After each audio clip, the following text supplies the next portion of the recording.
Did you cry when you watched Little House? No, no. I used to, my friends used to drive them nuts.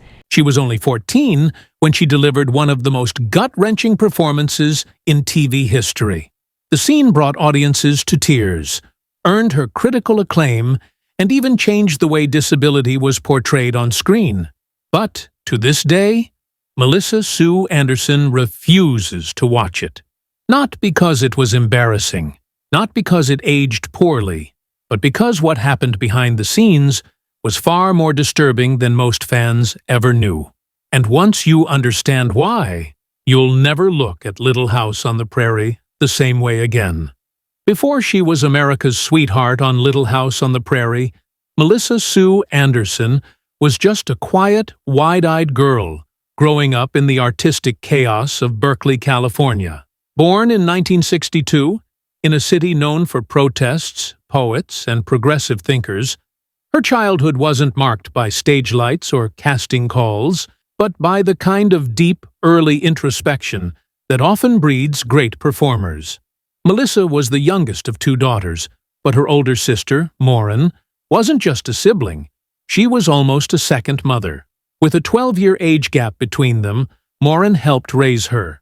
That bond gave Melissa a maturity most kids her age didn't have, and it showed early on. But everything changed when Melissa was just 7 years old. Her family uprooted their lives and moved from Berkeley to Los Angeles, a city where dreams are sold on studio lots, and childhoods are often sacrificed for fame. What looked like a family move would quietly become the first step into a world that would shape and shake Melissa's entire life. Los Angeles didn't waste any time. It wasn't long before Melissa's natural poise and quiet charisma caught the attention of people who mattered. Her early gigs weren't glamorous, but they were enough to get her noticed. Commercials for Mattel toys and Sears catalogs gave her the kind of on-camera comfort most actors spend years developing. But it wasn't just luck. A dance teacher, of all people, saw something different in Melissa, something you can't teach. She told Melissa's parents to get her an agent. That single moment of encouragement turned a quiet girl into a professional performer almost overnight. By age 10, Melissa was showing up in America's living rooms. Guest roles on major shows like The Brady Bunch, where she famously kissed Bobby Brady, and Shaft, where she proved she could handle more serious, dramatic work. And even then, something set her apart. She wasn't just a cute kid. She had range. But her life was about to change forever. Because the role that would define her was right around the corner. In 1974, at just 11 years old, Melissa Sue Anderson landed the role that would etch her name into television history. Mary Ingalls on Little House on the Prairie. Based on the beloved novels by Laura Ingalls Wilder, the series wasn't just another family drama. It was a cultural phenomenon. And Mary wasn't just another sister. She was the show's emotional backbone, especially in later seasons. Quiet, intelligent, devoted, and destined to face tragedy. Melissa brought something to the role that most child actors couldn't: emotional depth. Her portrayal of Mary wasn't sugary or shallow. It was grounded, real. You could see the weight behind her eyes, even as a child. Audiences connected with her immediately, and she became one of the most beloved characters on the show. Behind the scenes, her relationship with Michael Landon, the show's star, writer, and director, was pivotal. Landon saw her potential and gave her room to grow. He trusted her with some of the series' most intense material, and Melissa delivered, again and again. But that trust would come with a cost. Because Landon was about to hand her a storyline so emotionally heavy, it would leave a scar that never fully healed. Season 4, Episode 21. I'll Be Waving As You Drive Away. To fans, it's one of the most unforgettable episodes in the entire Little House series. To Melissa Sue Anderson, it's something else entirely. A painful memory she refuses to revisit. In the two-part finale, Mary Ingalls begins to lose her vision. What starts as subtle, blurry eyesight quickly spirals into complete blindness. The emotional unraveling is brutal, and Melissa, just 14 at the time, was tasked with delivering a performance that would break viewers' hearts. And she did. The episode was a masterpiece of emotional storytelling. Her tear-streaked face, the quiet panic in her voice, the way she clutched at the walls as the darkness set in, it felt too real, too raw. Audiences were stunned. Critics were floored. And Melissa earned an Emmy nomination for the role. But behind the scenes, that performance came at a cost few people ever saw. Because Melissa wasn't just acting, she was feeling it. And once the cameras stopped rolling, the pain didn't. Filming those scenes wasn't just difficult, it was draining. Michael Landon, known for his perfectionism, insisted on emotional authenticity. That meant multiple takes of the most intense moments. Melissa was pushed to cry, to tremble, to completely lose herself in Mary's trauma, again and again and again. And she did it, but not without consequences. She's admitted in interviews that the process left her mentally and emotionally exhausted. At such a young age, she didn't yet have the tools to separate herself from the role.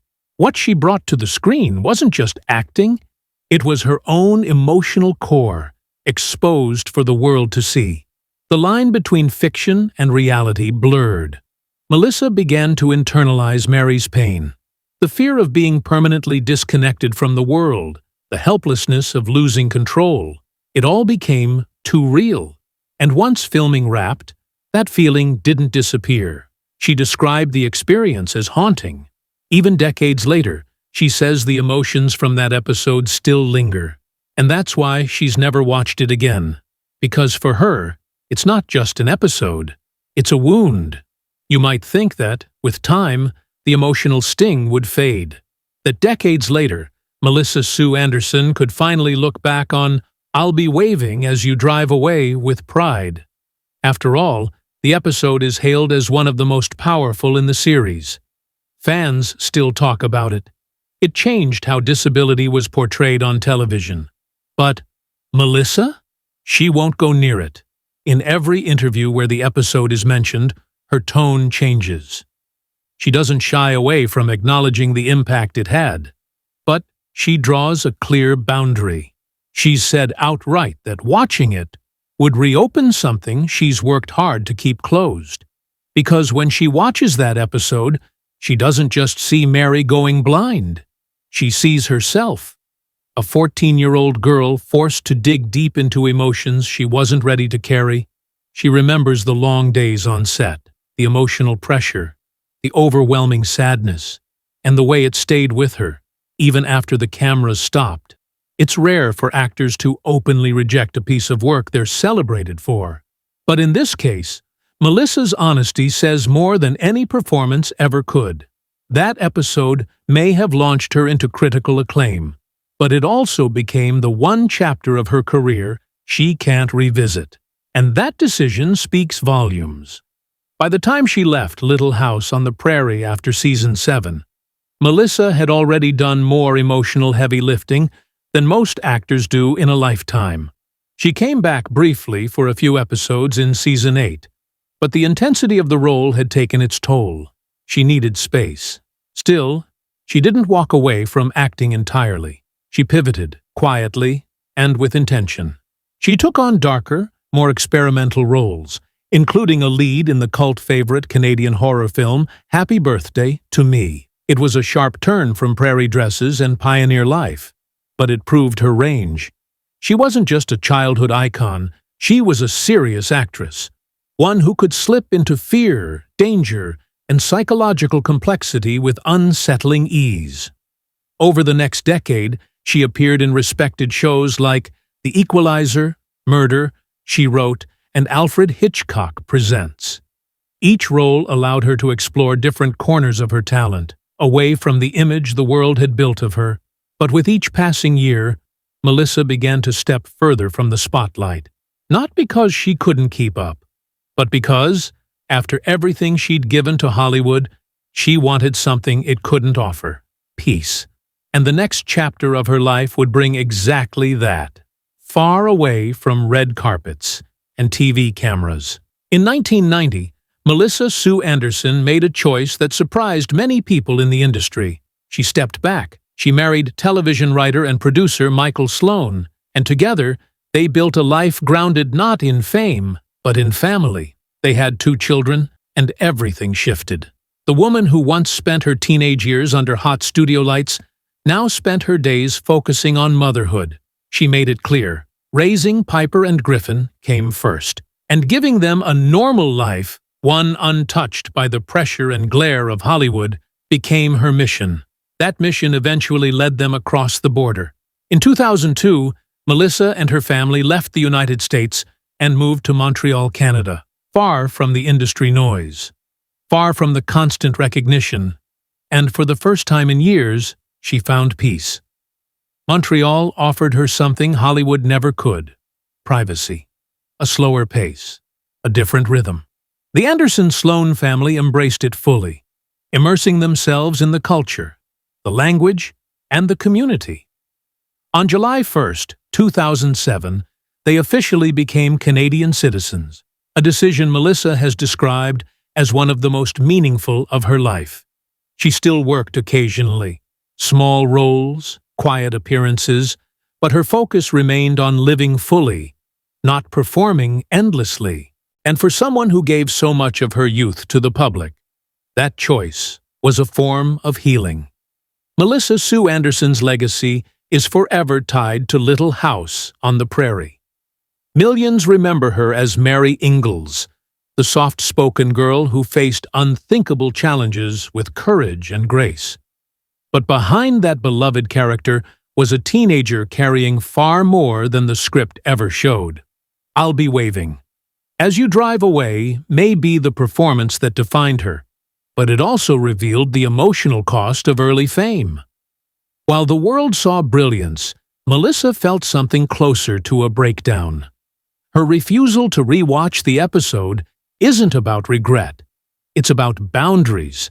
It's about protecting a part of herself that was once pushed too far, too fast. And in that decision lies a quiet kind of strength.